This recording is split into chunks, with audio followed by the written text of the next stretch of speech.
All right, ladies and gentlemen, welcome back to Torah Studies. If there's any place to be on a Tuesday night, it's right here.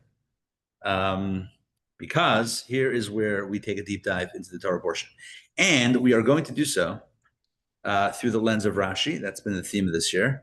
By the way, I will say this year is coming to an end. I don't mean that in like an ominous way. I don't mean that in like a foreboding way. Just like in a, listen, we are starting. I know we started our fourth book of Torah. It's very complicated. But we started the fifth book of actual Torah. We start that this week. Devarim, Deuteronomy begins this week in synagogues the world over. And once you begin Deuteronomy, I mean, there's like, you hear the footsteps. You hear the knocking, the handwriting is on the wall or whatever it is, not in an ominous way, but just in a, New Year is around the corner. So we are rapidly moving into that direction. So I want to speak for a moment in the context of an introduction about the book of Deuteronomy and share the following.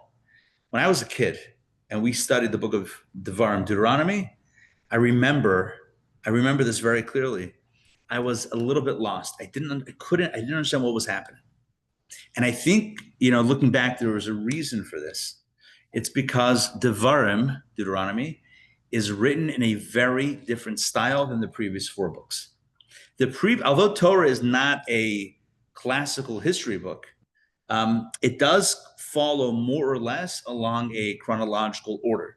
It starts with creation. It then tells the story of Adam and Eve, and then a little bit later, the story of Noah and the ark, and then the story of Abraham, Isaac, Jacob, Joseph, the tribes, Moses, Pharaoh, Egypt, Exodus, splitting of the sea, 10 commandments, golden calf, building the Mishkan, what to do in the Mishkan and the tabernacle, the sacrifices, and then the 40-year journey in the wilderness until they get to the promised land. And so there's kind of a progression, historical, chronological progression from the beginning to the promised land. The book of Deuteronomy is very different, not only in the chronological sense, which I'll share in a second, but also in the point of view. Who is speaking? So throughout the first four books of Torah, you have this unnamed narrator that is telling the story. The narrator says, in the beginning, God created heaven and earth. Who's saying that? Who's speaking? In the beginning, if God was speaking, God would say, in the beginning, I created heaven and earth, right? So who's right? Like, whose voice is the Torah? And the commentaries say, the sages say, it's the Shalishi Hamidaberet. It's the third person who's talking. Meaning, I don't know the correct grammatical term for this, but it's a kind of a third-party narrator. It's not, let's fast forward from the book of Genesis and go into the book of Exodus. It's not Moses, because if it was Moses, then all the verses would say, and God spoke to me, and then I told the people. That's not what it says. It says, Vayidaber Hashem al Moshe Lemor. God spoke to Moses. Who wrote that? God would have written, I spoke to Moses. Moses would have said, God spoke to me. So who's writing it? It's written we understand it's the divine voice, penned by Moses, fine. It's written by, hey, good evening. It's written by it's written in the voice of a third-party anonymous narrator, lahavdil, right?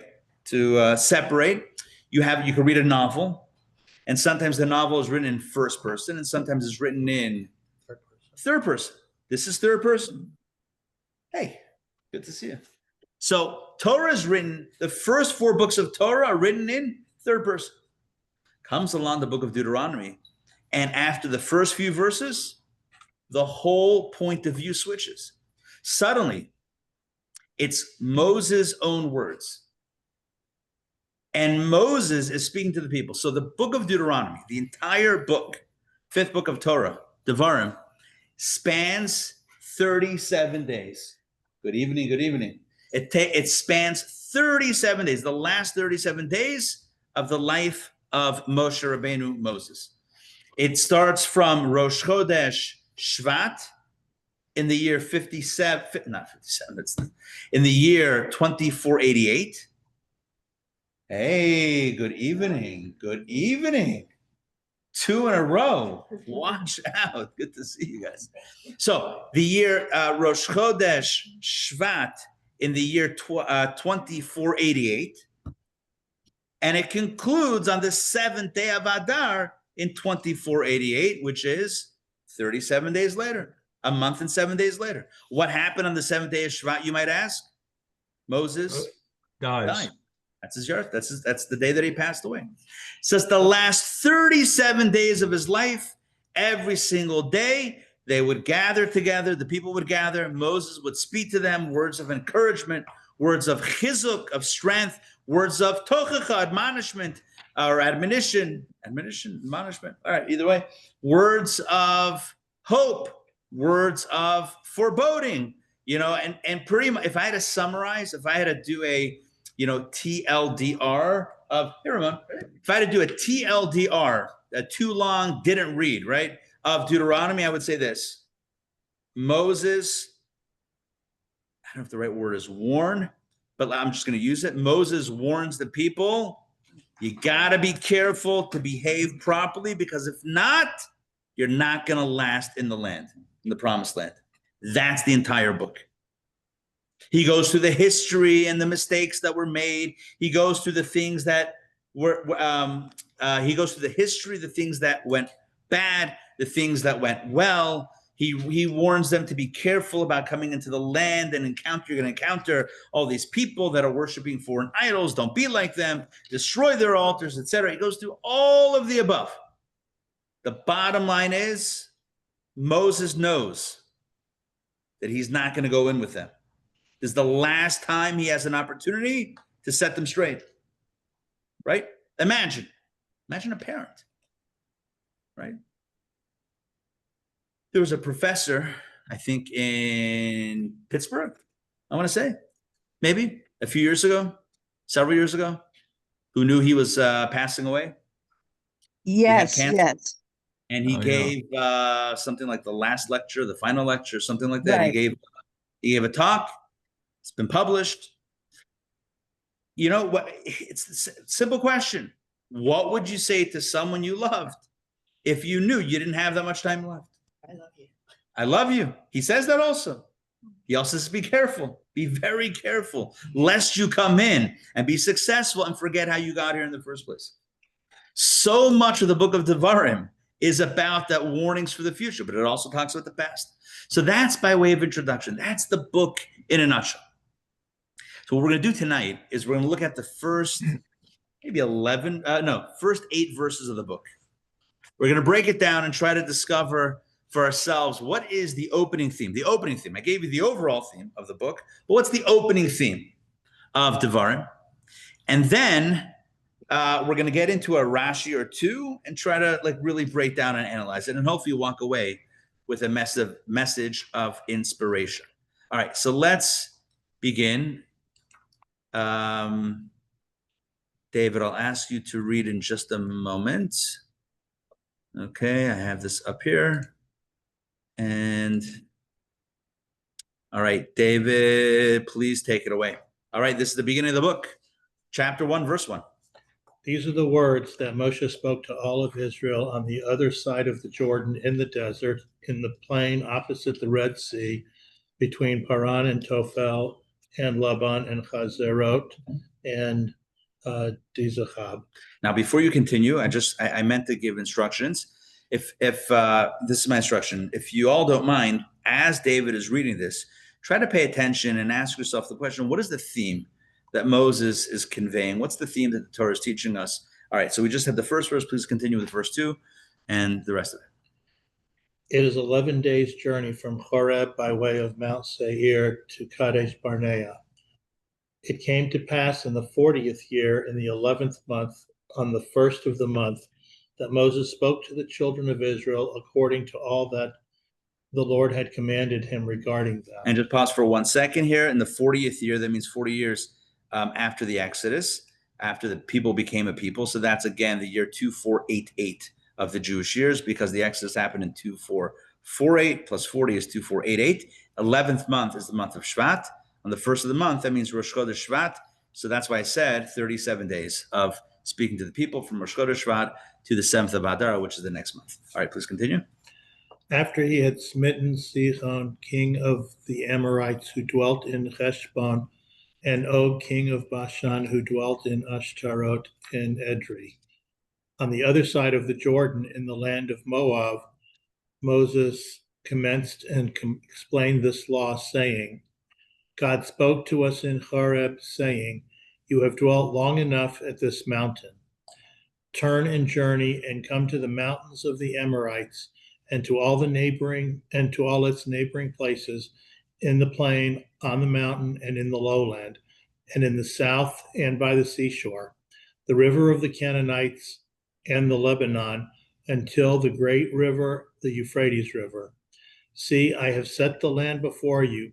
Come and possess the land that the Lord swore to your forefathers, to Abraham, to Isaac, and to Jacob, to give them and their descendants after them. Okay, so thank you for reading that. Let's break this down. What exactly is going on in this reading? What's happening? This is the I never got back to my point. Why was I confused with Deuteronomy? When I learned it as a kid, I remember I was very confused in school, in class. And it's because Moses is speaking to the people. It's now first person instead of third person. And Moses has no problem talking about the past, the present, and the future, all mixed up together. We'll talk about, remember what happened? Don't let it happen. And here's what's happening right now. And you're like, as a kid, the timeline just didn't make sense. I was able to follow a chronological story, but something like this was a little bit hard for my brain to wrap itself around. But we just read the first 8 verses of the book. What is Moses conveying to the people? What do you think? What themes are you getting? They have to go and conquer the land. Good. They have to go and conquer the land. What else? He's reviewing where they were. But this doesn't sound like Moses is writing it. It sounds like somebody else. Well, no, because yes. The first few verses. Okay, let's break this down. Verse number 1 is still the third person narrator. Verse number 2 seems to be in quotation marks, indicating that it's Moses' words. Verse 3 is again the narrator. Verse 4 is the narrator. Verse 5 is clearly the narrator because it says on the other side of the Jordan, right, Moses commenced and explained this law saying, so it's now quoting. But from verse 6, now Moses is speaking in the first person, right? God spoke to us. So God is, not, right? God is not speaking. So God is not first person God. First person is Moses. God spoke to us, right? And this is now Moses speaking from verse 6 on. Pretty much the whole book continues with, I don't know that there's quotation marks. That would be a lot of quotation marks on each verse of the book of Deuteronomy. But this is basically from verse 6 on. It's now in Moses' words. So in verse 2, yeah, the translator put the quotations there. There are no quotations. 100%. How do we know that that's also not Good. the third person moderator? Yes. Excellent. How do we know that that's not the third person narrator in verse 2? Why is it a direct quote seeming to come from Moses? How do we know that? Good. So hold that as a question. Rabbi Ari, on the very first line. You're saying, the first one, these are the words. These are the words that Moses said. Okay, good. So maybe verse 1 is the preamble for verse 2. And then verse 3 resets it. Resets the scene, and then once again introduces in verse 5 that Moses is going to say some more things. Good. All right, that works. That works for me. Okay, and also he's giving them like directions. Like if you stop somebody in the street corner and you ask them how to get to someplace, and it's sort of like he's giving them directions how to get there. Okay, good. And it starts in verse 2. Let's take a look at verse 6. Okay, God spoke to us in Horeb. In Hebrew it's Horeb. What is Horeb? That's going to be the first important thing to discuss. What is Horeb? Sinai. Horeb is another word for Sinai. Sinai. So Horeb is a pseudonym, euphemism, another word for Mount Sinai.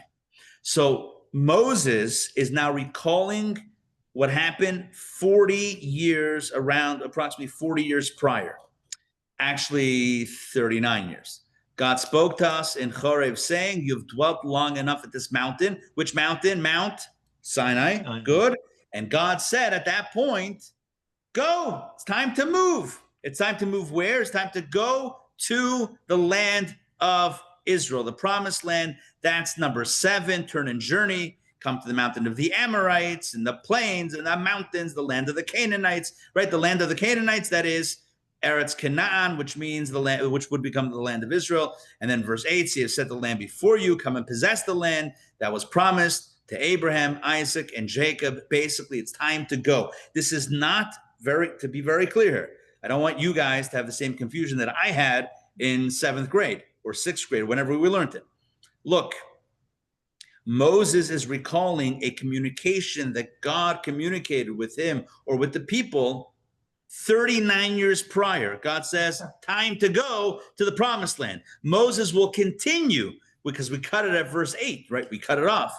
Moses will continue in the beginning of the book of Deuteronomy to say, and what happened? What happened was I needed more help. We had to have some more leadership. We appointed but additional leaders. And we had this and that and the other. And then several verses later, he says, and then as we were at the cusp of entering Israel, remember what happened 39 years ago?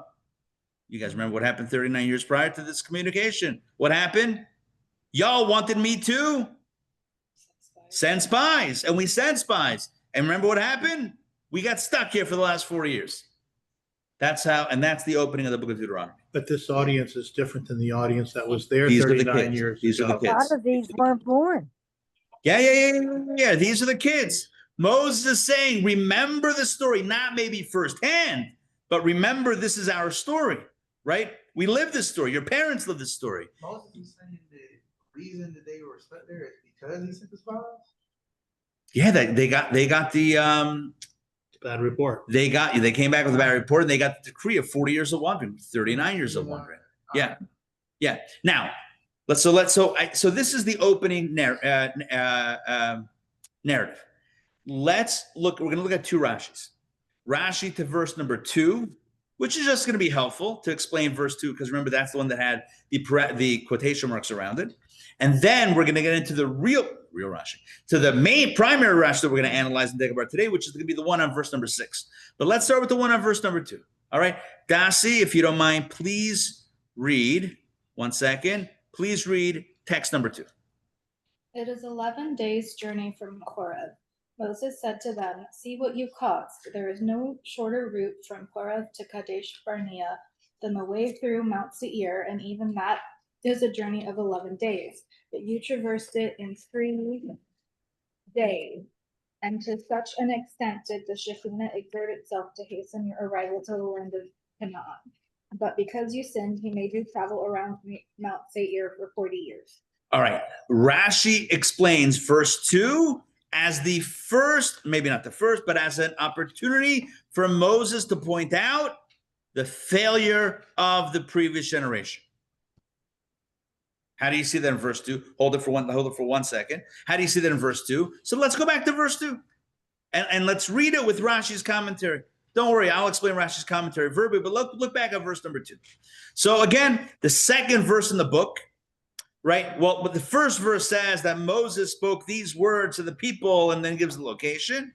And then it says verse 2 is like FYI, right? Moses tells the people it's an 11 days journey from where? From Horeb, that's Mount Sinai, by way of Mount Seir, which is the quickest route, to Kadesh Barnea. And you might be wondering, well, what is Kadesh Barnea? And where is Kadesh Barnea? Here's what you need to know. Kadesh Barnea, a.k.a. Kadesh, was the city outside of Israel, but on the border of Israel, from where they launched the mission of the spies. That's where they were at the border. And that's where they said to Moses, let's send spies. Moses says, all right, we'll send spies. They come back to Kadesh Barnea, and that's where the whole thing blows up. 40 years of wandering. So what Moses is saying already in verse number 2, he's already kind of preluding, or whatever the right word is. He's foreshadowing the issue that he's about to address. He says, look, again, I'm just going to put up this, again, look at 11 days journey from Horeb to Kadesh Barnea through Mount Seir, which is the quickest route. And what's not written here, but what's implicit is, if you recall, our history, it took only 3 days. Now, how do you and I know that? they knew that then because they lived it or their parents lived it, whatever. It took them 3 days, which means that God was accelerating the mission. They went all the way from Mount Sinai to the border of Israel in 3 days. Had they not sinned with the sin of the spies, they might have been in Canaan. How many days later? Next day. Before It's like Amazon delivery, right? It's like next day, maybe 2 days. An 11-day journey took 3 days. Can you imagine what being on the border means to enter the land? It's imminent. And yet, they lost the plot. They messed it up. And the ultimate upshot is don't do this again. Like don't mess if one false move and you can and it could spell disaster. So it's a cautionary. Moses is not digging up the past, stam to excavate skeletons in the closet. He's saying, FYI, remember the past so as not to make the same mistakes in the future. Now, that's verse number 2, and that's how Rashi explains it. Now let's look at verse number 6. That's where the quote picks up again. Let's read it inside again. Verse 6 in the original psukim, the original verses. God spoke to us in Horeb saying, you have dwelt long enough at this mountain. This is, again, before they took the 11/3-day journey to Kadesh Barnea. You with me? This is the command. Okay, listen. You've all seen movies or TV series, where the timeline starts at the end and then goes back to the beginning. This is 3 days. So basically Moses, maybe there's a few different timelines here. We're now at the end of the 40 years, but Moses is saying, remember 40 years prior when we were at Kadesh Barnea, and it only took us 3 days to get there. An 11-day journey took us 3 days, and we went from Horeb, from Sinai, all the way there. We were ready to go, and I'll soon tell you how that got messed up, but not yet. Right now, Moses is not yet revealing it. And then he goes back 3 days prior, right? God told us time to move, and that's when we went and ended up at Kadesh Barnea. And the same sin of the spies happened. So this is all what's happening. You with me so far? I just want to make sure everyone's got the flow here. Now, let's take a look at the main Rashi, the primary Rashi. This is the Rashi on verse number, on verse number 6. Okay? Sandrine, you have the honor of the Rashi of the night, text number 3. Please take it away. Now, you know what? For the sake of all of the others who don't know French, do it in English. You have dwelt long enough at this mountain. This is to be interpreted according to its simple meaning, but there is also an academic explanation. I have given you much greatness and reward for your having dwelt at this mountain. You made the Mishkan, the menorah, and the other furnishing. You received the Torah. You appointed a Sanhedrin for yourself, and captain over 1,000 and captain over hundreds. Okay, beautiful. That is Rashi. Now I'm gonna ask 3 questions on Rashi, but before I get to 3 questions on Rashi, let me first give a general overview of where Rashi is coming from. But before we do that, well, as part of that, let's talk about another timeline. How long did the Jewish people spend at Mount Sinai? I think a year. It's a question that we might not always think about. Jay, what'd you say? I think they were there for a year. That is the correct answer. Hey, Mike, good to see you. They were there for a year. Let me explain. Exodus happens, right? Happens the 15th day of Nisan. It takes them how many days to get to Sinai? How many days?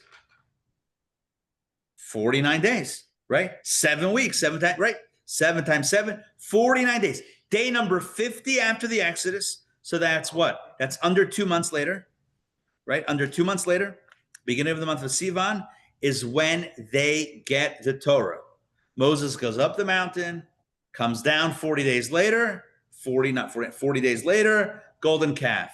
Goes back up 40 days to gain forgiveness, comes down, goes back up another 40 days, comes back down after 120 days total. On Yom Kippur, which is the 10th of Tishrei, he comes back down with the second tablets and complete forgiveness from God. At that point, they launched the building campaign, the Mishkan building campaign. Let's build a Mishkan. Let's build a sanctuary. And they build it. And it's put up when? It's put up Rosh Chodesh Nisan, 1 year later, 2449. So 1 year, approximately 1 year after the Exodus, is opening day, the big old scissor ribbon cutting ceremony of the Mishkan. Okay?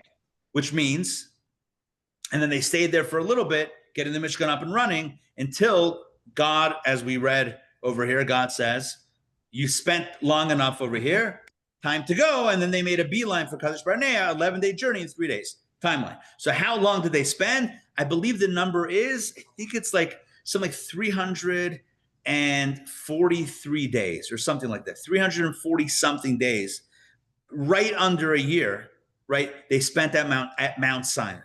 They're not on the mountain, but right around the mountain. In that vicinity, they spent a year.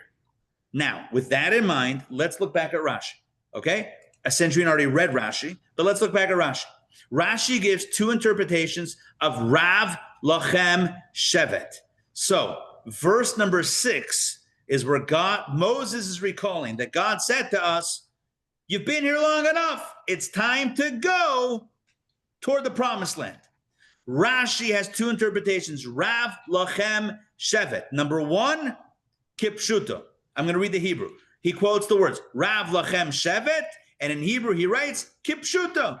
And the translation of that is, according to its simple meaning, which means that Rashi's first interpretation sounds like a nothing burger with nothing sauce.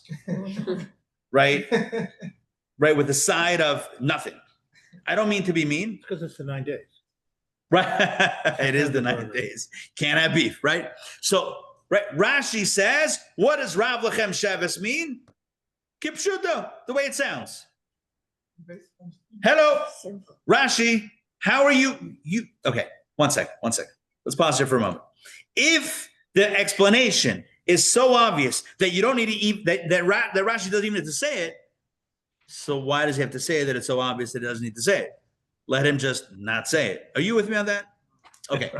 If he can explain it by just saying exactly what it sounds like, then maybe we didn't need him to say exactly what it sounds like. Maybe it was just exactly what it sounds like without it. Then he goes to a second explanation. And his second explanation raises more questions. In case you're wondering, that was question number 1. I said 3 questions. Question number 1, Rashi doesn't give an explanation. He just says the way it sounds. Kipshuto, the simple meaning. Well, then why say that? Don't tell me the simple meaning. Unless you're telling me what it is, then don't say anything.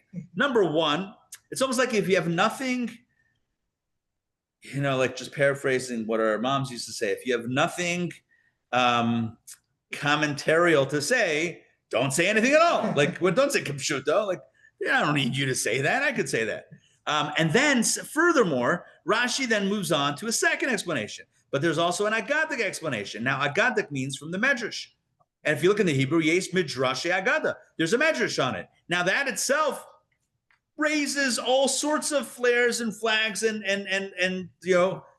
I thought that when he said shaking it, I was like, well, when does he go? Why are we going midrashic? Rashi, you're pshat. Oh, you said, but he already said the simple explanation. So great. So then why not just end there? Why have any Rashi? The whole Rashi doesn't make sense. What is actually happening? Rashi, as we know, his mission statement is to explain the pshat. When you don't understand the pshat, the simple meaning, he'll explain the simple meaning. So number 1, he doesn't explain the simple meaning. He just says the simple meaning. Great. Second of all, he then goes a second explanation that is midrashic. A medrash is homiletical. It's homily. It's like a drasha. It's like a sermon-esque. It's like, based on this, we can understand something. That's not Rashi. So why is Rashi deviating from his self-proclaimed mission statement of his own commentary and going midrashic? That's the second question. Third question is when you look at what he says, it raises questions. But before I get to the third question, let me explain briefly what Rashi is saying. What does Rav Lachem Shevet mean? Rav Lachem Shevet, what does it mean? It's a lot. Yeah, Rav means a lot. Lachem means to you, and Shevet means to dwell. Yeah. Right, to rest. From the Shevet. Shabbat, right? Shabbat means rest. You've rested. Rav Lachem, it's a lot of rest. It's a lot of being in one place. The translation here, as you see, is you have dwelt long enough. So Rashi seems to be telling us the simple meaning is, all right, it's time to go. Rav lechem shevet, you've been here long enough. But what's the second explanation that Rashi quotes from the Midrash? It's not Rav meaning enough. Rather, Rav means a lot. A lot. Rav lechem shevet, you dwelling at Sinai has given you lechem, Rav, a lot. Meaning over the last year, you've gained a lot. What have you gained? Rashi says, look what happened in the last year. Right? Imagine if you're writing a CV, a resume. What did I do this past year? Well, you made the Mishkan. You made the menorah. You made the other furnishings of the Mishkan. You received the Torah. This is not necessarily in chronological order, right? You appointed a Sanhedrin for yourselves, a high court, and captains, leaders over thousands and leaders over hundreds, different leaders. So much has happened over the year that you spent. Again, Moses is recalling this 40 years later. So much happened over the year that you spent at Sinai, and now God is saying, you accomplished so much, now it's time to go. Two different interpretations. Either you've been here long enough, it's time to go, or you've accomplished so much, now it's time to go. You with me? Yes? Those are not mutually exclusive, though. They're not mutually exclusive. But Rashi seems to imply that there's two different interpretations, either Kipshuto and V'yesh Midrash Egada. So question number one that we asked, just to recall that, is why doesn't Rashi explain the Pshat? He just says Kipshuto, the simple meaning, but he doesn't say what that simple meaning is. And if it's so simple that he doesn't have to say it, then why say even Kipshuto that it's simple? And then the second question is, why is he introducing a Midrashic explanation if he's all about Pshat? And he already says it means what it means, so then why give a second explanation? Now, my third question, which I've been teasing long enough, but let me just ask it, is he says, well, what's part of the accomplishment of the past year? Well, you built a Mishkan, you made a menorah, and you made the other vessels. You see my question right there? Why single out the menorah? Why not say, you built a Mishkan and made all the vessels? Guess what one of the vessels are? The menorah. It doesn't say, built a Mishkan and made a menorah and a shulchan and a mizbeach and a doesn't do all of them. He just goes, Mishkan, tabernacle, menorah, and everything else. What's up? What kind of list is that? That's the weirdest list in history. Why? And obviously Rashi is not fooling around. Obviously Rashi has an intention. So what is the intention of Rashi? To highlight of all of the vessels. Here it's translated as furnishings, but the Hebrew is kalim, I call it vessels. All of the, the stuff, all of the vessels of the Mishkan, of all of them, the only one that Rashi singles out. So as if God said this, you did all of this stuff. You mean the Mishkan, the one keli, the one vessel that he highlights is the menorah. Why? Where does Rashi know this? Why does Rashi say this? All right, so those are the three questions on Rashi. Number one, why not say was different. Sorry? It was different with the menorah. That was, they just threw the gold in and it came out. Good. Okay, so the menorah had a miracle associated with it, but why is this mentioned? I hear you, but we're gonna go in a different angle on this. So we have three questions, and I mean, if we had one more, it'd basically be a Seder with cookies, which is kind of cool. But these are the three questions on this Rashi. Yeah, makes sense? Right. The menorah became a symbol for King David, right? Like it later became the symbol kind of used to identify Jewish people in it. Based on how many logos of Jewish organizations have a menorah in it, I would say absolutely. But we're gonna analyze this in a deeper level. All right, now let's understand the key word that Rashi is grappling with, and the key word is Rav, right? The first word of that Rashi text 3. That Rashi is explaining is Rav. Lachem Sheves is, that's easy, rest to you, but like, what's Rav? So, and that's really where the two interpretations come in. Now, the reason for this is because Rav is a little bit complicated to translate. Take a look. Well, no, not yet. Don't take a look yet at text 4. All right. What does Rav mean? Rav could either mean a lot, much, many. Rav typically means an abundance of. So Rashi's trying to analyze, that sounds like rain. Yeah. Rashi's trying to analyze Shocking that there would be weird weather in Atlanta, right? Rashi is trying to analyze what exactly does Rav mean here? What exactly does Rav? Hopefully, by the time the class is over, we'll pray for dry and we'll get everything will be fine. But like, look, what does the Torah mean? What does Moses mean when he says that God said to us, Rav lachem shevet b'harazeh? What does that actually mean? I know we had an English translation from the beginning, but eliminate all the translations, eliminate everything. What does the word Rav mean? So there's an interesting time that Rav was used previously. Actually, just a few weeks ago, we read the Torah portion of Korach, and in Parshat Korach, in the Torah portion of Korach, when Korach was starting his rabble rousing, I don't think I've ever used that phrase other than in the context of Korach. When Korach was starting his mutiny, his attempted coup against the leadership of Moses and Aaron, Moshe Rabbeinu tries to put down this brewing dissent by saying the following. Rosita, please read, if you will, text number 4. This is what Moses says to his cousin, Korach. You take too much for yourselves. You took by far too much greatness for yourselves. Thank you. And look at the phrase, Rav Lachem. The same 2 words, Rav Lachem. Here we had Rav Lachem Shevet. There it's Rav Lachem something B'nai Levi. Whatever, I forget the exact full verse over there. But Moses says to them also Rav Lachem. What did it mean in that context? You take too much for yourselves. Too much. That's very important. It's very important to understand that Rav could either mean enough, or meaning sufficient, or it can mean too much. Rav, excess. Good.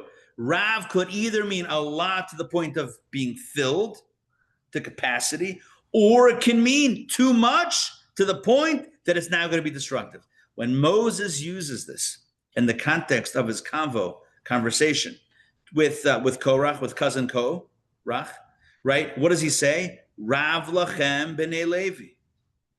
You've gone too far, b'nei Levi, sons of Levi. You've gone too far, not enough. You've gone too far. Comes along Rashi, and Rashi says, Kipshuta. When we read over here in our verse in Deuteronomy, Rav lachem shevet b'harazeh, God tells the people, Rav lachem, same exact phrase, Rav lachem. You know what it means? God is not just saying it's enough time that you've been here. What's he saying? Like Moses, too much time. Excellent. That's what Rashi means when he says kipshuto. Rashi is saying kipshuto, meaning look at the past precedent for what it meant in pshat, in context. And I'm using Hebrew interchangeably here, but let me just break that down. There's 2 ways to understand what pshat is. Rashi says, I am coming to explain pshat. Pshat means that either the simple meaning. But what's the simple meaning? Is it literal? Not necessarily. Literal is not necessarily simple. Simple means based on context, not based on words. You with me on the distinction? You ever read a literal translation of something? Yeah. Yeah? It's like when you order something foreign and you get it and you read the translation, like I have no idea what it's saying, but you know someone translated word by word, and on some level it was supposed to mean something, but it doesn't because the context is missing. Right? So what does Rav mean? Rav lachem. So, you said Rav lachem means it's enough, meaning you've been here long enough. Rashi says, no, kipshuta. Don't read it literally. Read it like the pshat. Read it like we already know in the context of Moses, the Korach, what it means. It doesn't just mean you've been here long enough. It means you've been here too long. Those are 2 different things. Long enough means it's time to go. Too long means it's really time to go. You with me in the distinction? Yeah? Long enough means, okay, let's break this down. Let's break this down. Chol HaMoed trips. Like the trips in the middle of the holiday when you're trying to get the family out of the house or whatever it is. Family trips, okay, or whatever context they are. Family trips. You go to Orlando, you got tickets to Disney, great. And like the kids are by the pool, whatever it is, like they're hanging out, and you're like, okay, it's enough, time to go. That's one call to action. The other one is it's late. We're already a half an hour late. It's really time to go. That's a little bit more pressing. I sounded more animated in the first and the former, but nonetheless, right? It's the latter that's really pressing. What Rashi's telling us in his first interpretation is it's not just that they had spent enough time at Sinai, it's time to go, but they spent Rav Lachem, like the Rav Lachem that Moses at the Korach in the last book a few weeks ago. Too much. You've taken too much for yourselves, B'nai Levi. You've gone too far in your mutiny. Likewise, God said, you've gone too far. You waited too long here at Sinai. Why didn't you leave earlier? Now we understand why Rashi needs to bring a second interpretation, because the first one doesn't even make sense. The Jews spent too long at Sinai. How did they travel? By divine signal. So what does it mean that God tells them you've been here too long? If it means, you with me on this progression? Are you getting goosebumps like I'm getting goosebumps? If not, then it's not working. Listen, the first explanation is it's not just you spent enough time here. You spent too long. You've overstayed your welcome. Then the smart student says, well, how's that even possible? How could they overstay their welcome? How could they overstay the visit? Didn't they leave? Didn't they travel by divine signal? When the cloud rose, they moved, and when it settled, they stopped. So how can you blame the people? What do you mean they stayed too long? You didn't tell us to go. That's what Rashi says, even though this makes sense in Pshat. But since we have this other question, we have to give a second interpretation. But it's midrashic, because it doesn't really fit into the way Rav Lachem is used in Pshat.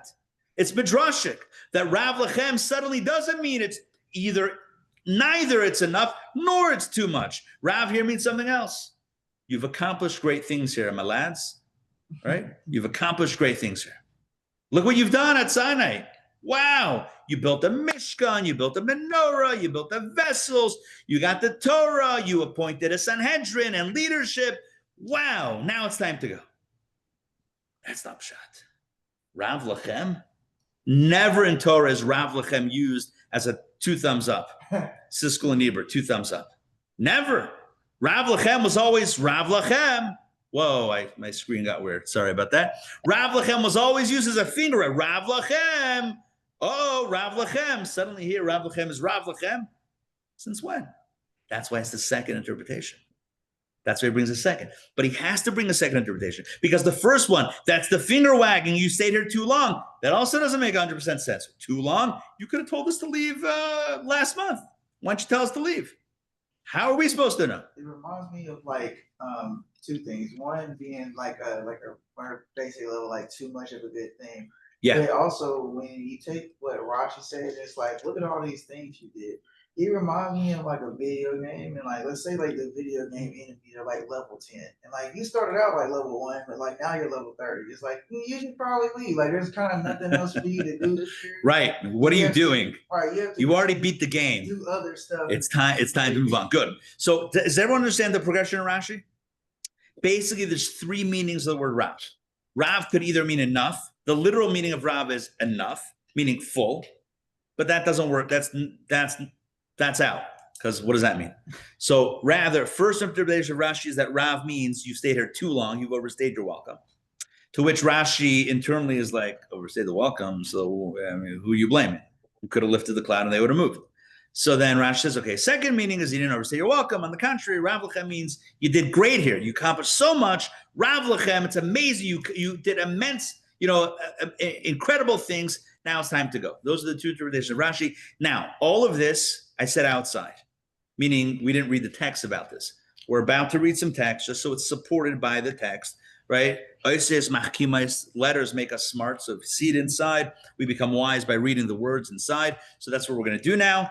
But none of this should be new. I covered pretty much the interpretation of Rashi. We're still not yet at the life lesson. Sorry, I still didn't explain the life lesson. We're going to get there, part 3. But let's just read a few pieces so we cement our understanding of Rashi. All right, so let's read text 5. Text 5 is the Kli Yakar, and the Kli Yakar, who's another commentary, contemporary, actually, no, not a contemporary. He lived several centuries after Rashi, but nonetheless, he's another commentary on Torah. He explains along the lines of what we're explaining Rashi as. All right, Ramon, please read text 5. You have dwelt long enough at this mountain. Turn and journey. This is the first review, for the people despised the land and chose to settle permanently on this mountain instead of turning their attention to the land. which is the special place for fulfilling the mitzvah. Right? This is God saying you spent too long here. You were supposed to go to Israel. The fact that you didn't go, the fact that you're still at Sinai, that seems to subtly indicate that you don't want to go. And eventually that would be proven by the sin of the spies. And oh, you know what? Sorry, continue. 42. My bad. Next page. Too much for you is similar to the phrase too much for yourselves, children of Levi, which means, is it not enough that you are rebelling and going against the proper path? The truth is, settling permanently on this mountain is not right for you. Turn your faces towards the land. And again, that's Rashi, although that's a kliyaka, but that's along the lines of how we're explaining Rashi as the finger wagging. You didn't do right by staying here. You indicated that you didn't want to go, etc. All right, and let's do the next one. Meira, please read text number 6. Here, Moshe wanted to explain to the Jewish people the progression of events, starting from their situation at the time of receiving the Torah up until their current situation on the other side of the Jordan. He emphasized that, in truth, the Jews should have entered the land of Israel shortly after being at Mount Sinai. It was only because of the sin of the spies that they were delayed in the desert for so long. Therefore, it must be pointed out that even back then, when the Jews were still at Mount Sinai, God told them that they should go straight to the land of Israel. Based on this, it's clear why the verse says, "You have dwelt long enough at this mountain." It emphasizes how strongly God wished for the Jewish people to immediately enter the land of Israel. Despite the great merits that came from their stay at Mount Sinai, gathering there too long without moving forward was too much. And thank you. And it seems like this is where both are being blended, right? They did accomplish a lot at Sinai, but it was still too long because they could have said, you know what? We're accomplishing so much, whatever. We're going to Israel. We'll accomplish even more there. They could have said that. They didn't. They opted to keep on, whatever, feeding off the energy of Sinai. And that was a problem. Now, we answered 2 out of 3 questions. I think we have clarity in Rashi. There's one question that we haven't yet answered, at least explicitly. What's that question? The menorah question. Why does Rashi specify menorah? Because it said, what did you accomplish here? You built the Mishkan, built the vessels, got the Torah, got a Sanhedrin going, a court, got leaders, different. Why the menorah? And so we have a beautiful teaching about the menorah. What was the menorah all about? Tamara, please read text number 7. And this is about the western lamp of the menorah of the candelabra. Take it. Our rabbis taught about the western lamp. It was a testimony to all the creatures on earth that the Shekhinah rested upon Israel. For the high priest would place into it the same amount of oil he placed onto the other lamps, and from it he would begin kindling, and with it he would finish the cleaning, since it continued to burn miraculously until the following evening. Thank you. So here we have a quote from another Rashi on Leviticus in the previous 2 books earlier. And Rashi points out, vis-a-vis the menorah, that there was a miracle that happened with the western lamp of the menorah. Now if you're wondering, of the 7, because it was a 7-branch candelabra, of the 7 branches, which is the western branch, the major dispute in the commentaries as to which one is the western branch. I'm not going to wade into that right now, but it was one of the 7. And that one was miraculous, almost like Allah Hanukkah, but this is millennia before Hanukkah, right? This is way before that. They poured the same amount of oil. Again, it's going to sound very familiar. They poured the same amount of oil every night into all the 7 cups, right? Lamps. But one of them would last. When did they light the menorah in the temple? It said evening. That was wrong. When did they light the menorah? In the afternoon, not when it got dark. And maybe evening could be late afternoon. Well, still light. They lit the menorah, and it lasted typically until the next morning. There was one lamp, same amount of oil, but it burned all the way until the next afternoon when they were getting ready to light it again. They put it out and relit it. You with me on this? It would basically light 24 hours. So it was manually extinguished, and then the whole thing was relit again, and that one would last the next. Okay, good. What's the point? What is the menorah? The menorah symbolizes light, obviously, right? The menorah symbolizes miracles. The menorah is a sign that God is with the Jewish people. The menorah is a sign, especially when you consider how the walls, let's say in the Beit HaMikdash, were set up, where the shkufot atumot, where the walls were narrow on the inside and broad on the outside. Typically back then, walls were created narrow on the outside and wide on the inside. Narrow on the outside so that animals and other people won't just come into your house. They didn't have glass, double pane, triple pane windows or whatever they have today, fancy schmancy windows. They had holes in a wall as your window. Went to the window, it's a hole in the wall. So it was narrow on the outside so that people can come in, but it was wider on the inside to allow the light to flood in. The temple was the opposite. It was narrow on the inside and wide on the outside. Why? Because it wasn't about bringing in the light. It was about emanating the light. The menorah represents two ideas. Number one, that God is with us. And number two, that we have a mission to spread light to the world. When they were being called to go to Israel, the idea is you've gained enough light. It's now time to share it with others. What happens at Sinai? You're gaining this, gaining wisdom, gaining knowledge, gaining divine presence, gaining. But what about giving? It's time to be menorah. It's time to shine. That's why Rashi specifies the menorah. Because what was the point? This was not only a compliment, but it was also a rebuke. You've gained enough. Now it's time to get out there into the world. It's time to conquer what does it mean to conquer the land of Canaan? Literally means drive them out and settle it. Great. But what does it mean spiritually? It means to drive out, to repel force of negativity with the light. That's what it means on a deeper level, on a timeless level. It's the timeless idea of conquering negativity with light. That's why Rashi specifies a menorah. You've absorbed enough, it's time to go out. Right? It's almost like you tell someone, you've studied enough Torah, now it's time to teach. Right? You've studied, great, now it's time to share it. There's a time to take, a time to give. What's the lesson? A lot of lessons so far. A lot of lessons. Right? Number one, what I just said. There's a time to take, time to give. You can't only take. You also have to give. On every level. If God has blessed you with whatever you have, whatever resources, whether it's intelligence, Torah, gelt, whatever it is, you take in, but it's also, it's share it. That's one lesson. Another lesson. Just read the opening line of Rashi. Rav lachem shevet kipshuto. Literally, it's no good to stay in one place too long. This is a timeless lesson in life. You cannot be stagnant in life. You always have to be, when I say you, I mean me. I'm just using you for myself. It's a lesson in life. Rav lachem shevet kipshuto. Literally, kipshuto, literally, it's not good. Rav lachem means not good. It's not good, shevet. Lachem, right? Rav lachem shevet. It's not good to sit in one place. What does that mean? We always have to grow. The last several texts in this lesson, which I do want to read a bunch of them, are going to be all about this theme. If you're not climbing, you're receding. If you're not growing, you're shrinking. If there's no such thing as staying still. I heard this once in a sermon from Rabbi Nu, across the hall.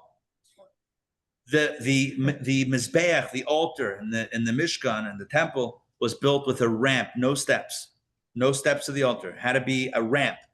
Why? What's the difference between steps and a ramp? Steps, you can take a ball and put it on a step and it's going to stay.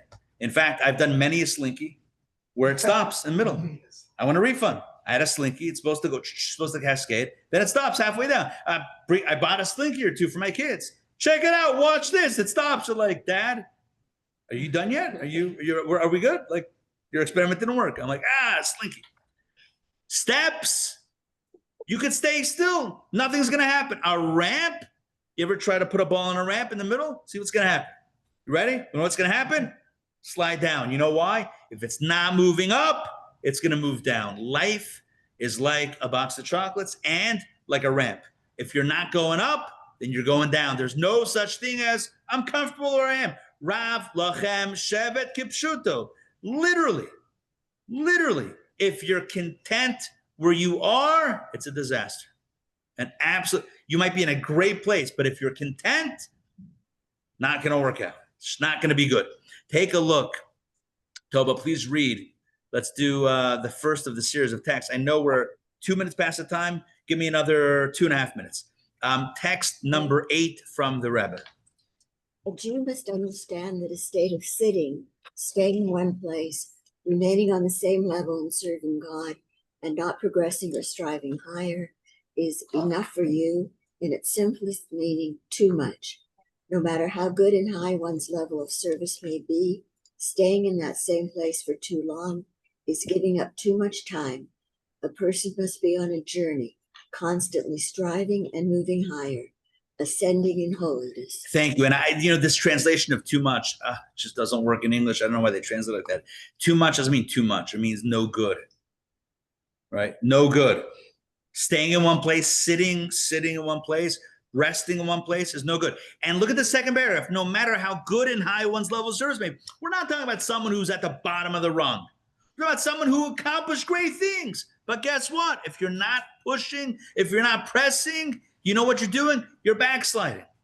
It's not possible. All right, I'm going to read some text now. We're going to get the broad spectrum of Jewish thought on this idea of the need for constant growth. Here's a rule of thumb. Everything that's alive must be growing. If something is not growing, it's usually a sign of death. If it's alive, it's growing. If it's not alive, if it's not growing, that's a problem. Text number 9 from the Talmud. Rabbi Rashi said that Rav said, Torah scholars have rest, neither in this world nor in the world to come. As in both worlds, they are constantly progressing. As it is stated, they go from strength to strength. Every one of them appears before God in Zion and Zion. So Torah scholars have no rest. What does it mean? Always ascending. Let's continue text number 10. Maral Prague says, explaining the Talmud. The Talmud doesn't mean to say that Torah scholars have no rest, meaning literal, they don't sleep at night. Obviously they do. What it means is that the level of a Torah scholar is never fully complete. The intellect does not reach a state of perfection because there is no end or limit to understanding.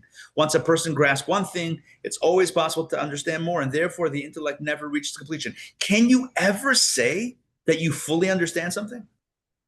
How's that possible? There's always another angle you can explore, always another feature, another application you can explore. We never fully grasp something. It's always one level, and there's a higher level. Text number 11, Maral continues. It's not only about intellect. A person was created to work, now it's pouring rain. And now you're like, thank God we're going a little bit longer in this class because I'm not going to go out to the parking lot anyway. A person was created to work, not to rest. They're meant to manifest their potential always without ever stopping. This is the natural order of creation. Everything was created to be whole, not lacking. A person can't reach that sense of wholeness unless they're fully engaged and active. This is what true completeness looks like. Always in motion, constantly bringing potential into action. It's like the sky, which is always moving and never comes to rest. I love that. Isn't that a great visual? The sky. I mean, look up at the sky. It's like an ever-moving landscape. It's gorgeous, unless it's a perfect sunny, clear sky, and then it's like that doesn't work. But like otherwise, a little cloud, it's always moving. It can't exist without movement. The movement itself is what makes it complete. And so a person wasn't created to rest or to be fully complete from the beginning. They can't reach, look at this, they can't reach the end of their work in a state of rest and perfection. A human being at rest, you know what that means? A human being at rest is not in the perfected state. We think that perfect means you're done. But you know what he's saying? Perfect means you're never done. It means you're always working. It's such a 180. Their completeness comes from always striving, constantly bringing their potential into reality. Text 12, Rav Kook. Pleasure is connected to everything according to its nature. The completeness of active powers that nothing can prevent or block them from carrying out their function. Resting from action goes against their nature and purpose. In other words, what we all have kochot, powers and abilities. What is the completion of a power? That it's active. So if we're at rest and it's not active, that's not complete. For Torah scholars who are influenced by their own strength and stand ready to influence and guide others, this is the essential nature of their souls to be active. Therefore, the pleasure and fulfillment comes only from constant and ongoing action. That's why the ultimate enjoyment for them is in continuous movement and action that never stop. They go from strength to strength.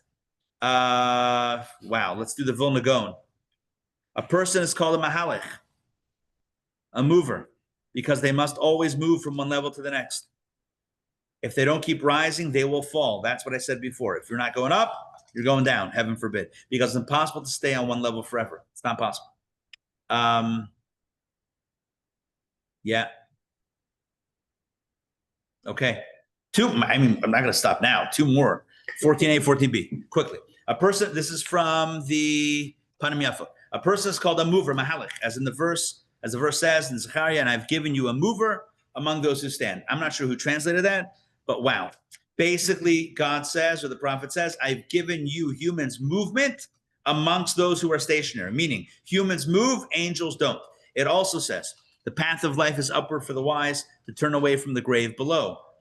And he's going to explain that in a second. Standing still is not for a person like the angels who are called standers, because whenever a person innovates something new in the truth of Torah, they rise higher. As the verse says, from one day to the next, he utters speech. But if, heaven forbid, he or she turns away from this, meaning if we don't climb, then they fall. That's why it says to turn away from the grave below, because if they don't rise, they naturally fall. This is why a person is called a mover. With this, we can explain what Rabbi Yossi said in the Talmud, I've never spoken a word and then gone back on it. When God grants a person the ability to rise through the levels of Torah and to innovate in it, they must be very careful not to turn back. We don't look back, because looking back will turn you into a pillar of salt. You learned that from the beginning, right? Text 14b, final text. Here we go. A righteous person is called a mover. I will add also a shaker. I'm kidding, a mover. While an angel is called a stander. As we said before from Zechariah, and I've given you, and it's translated differently now, right? Everyone has a different translation. And I've given you walks among those who stand.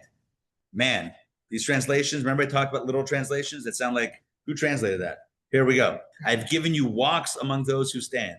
You have agility amongst those who are stagnant. All right, that might be a better translation. The reason for this is that a person moves from one level to the next. As our sages say, as scholars grow older, their understanding becomes more settled. That's also a misnomer, not more settled, but deeper. But angels stand on the same level forever. More settled means you stick with your understanding. That's the reverse of what it's trying to say. What's the bottom line? Bottom line is the following. If you're a human being who is alive, you need to grow. And that's not to you, that's to myself, right? If I'm just using you for me. I'm speaking to myself and you guys are listening. Every person needs to grow. If you're not growing, you are diminishing.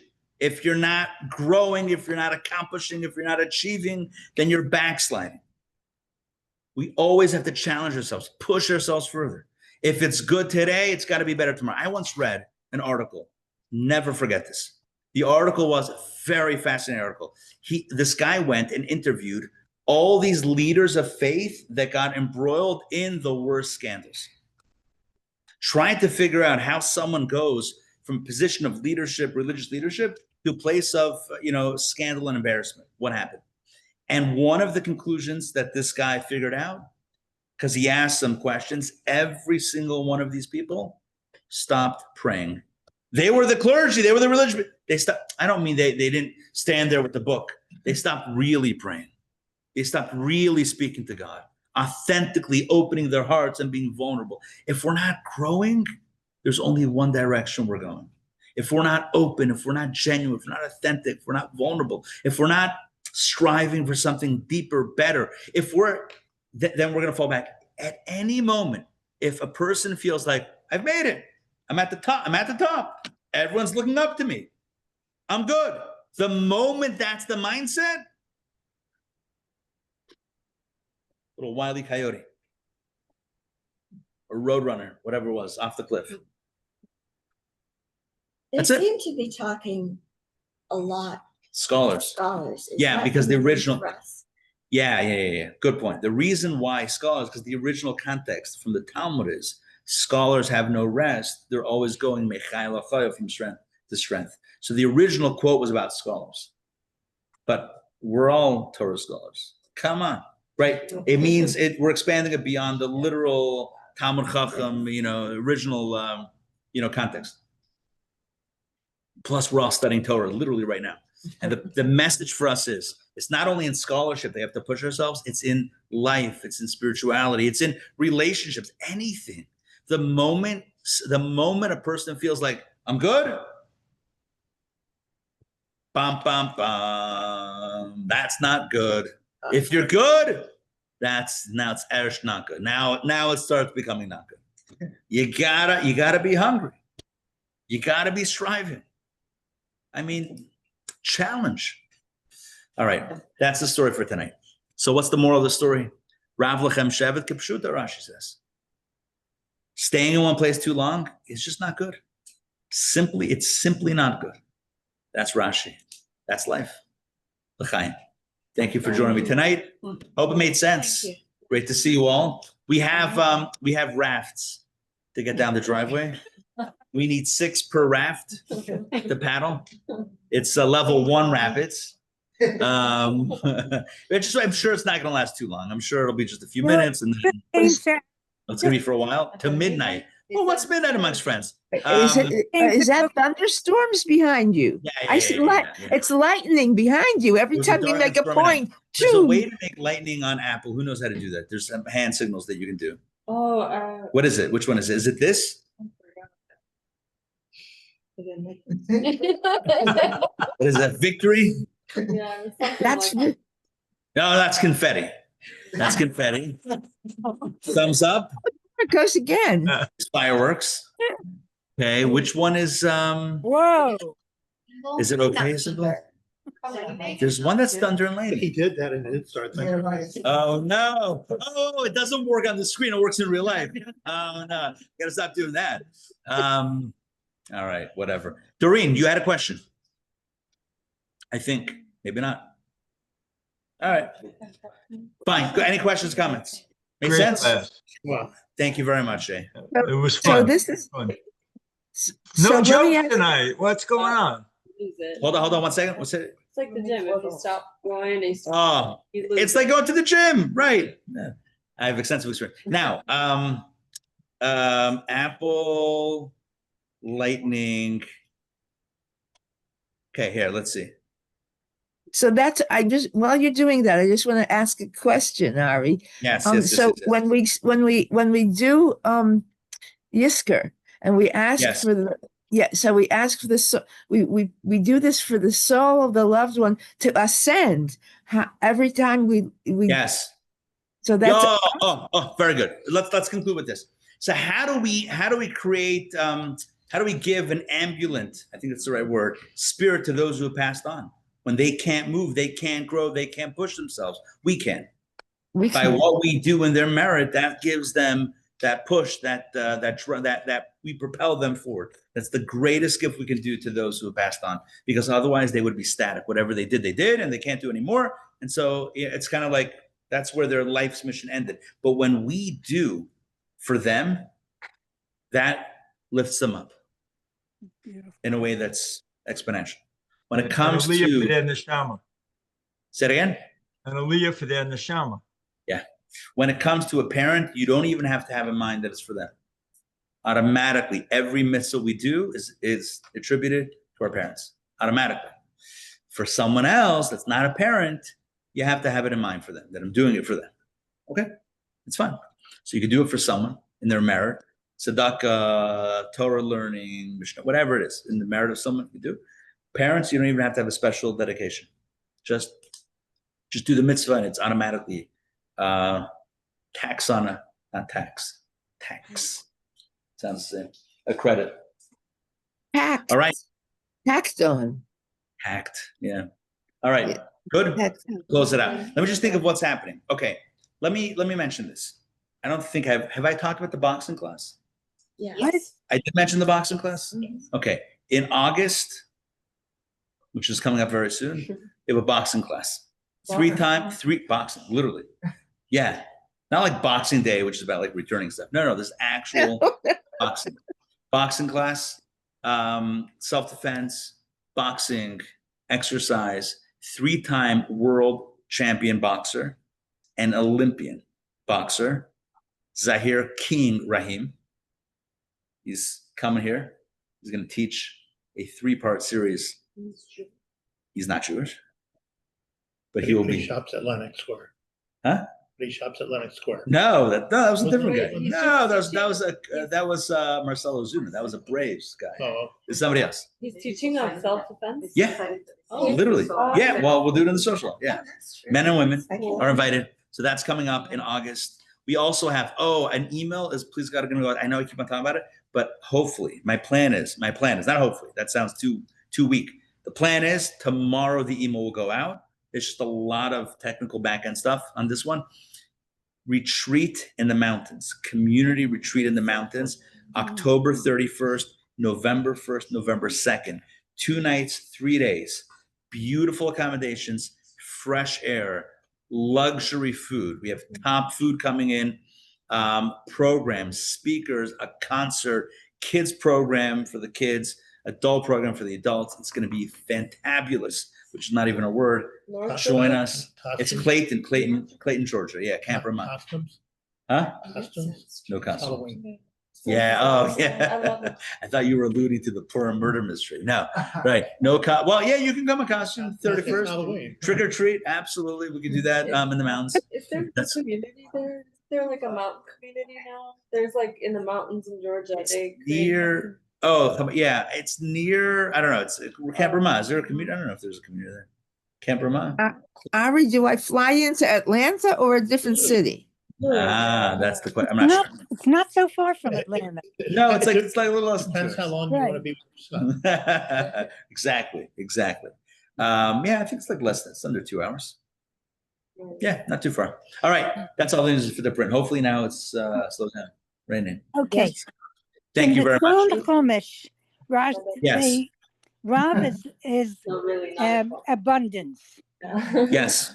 I like that. And Rabbit is abundant, so it could be abundant good, abundant not good. They kept it vague. But two things. First, what you explained with there's always more to learn, and that's one of the magnificent parts of Judaism. Yeah. But I still don't understand who is saying the first line. These are the words that Moses spoke. Who said to write that down? That was the narrator. Like the rest of Torah is written like that. But the rest of Torah says God spoke to Moses. That's right, and it's Moses that did. He dictated to Moses, and Moses wrote it down. Yeah. So it's the same thing here. Same thing here. Hashem told this one also. Hashem told Moshe what to write, but he wrote it in. Most of it is in his own words. It's still by divine. Inspiration. Right. It's like, you know what? Well, maybe next week we'll pick up the theme of it. There's more to talk. There's a lot more to talk about it, but we're at the time. So let's hold that, and maybe next week we'll delve more into that. All right, Lalato, I'm gonna turn out. Thank you. All right, we'll see you guys.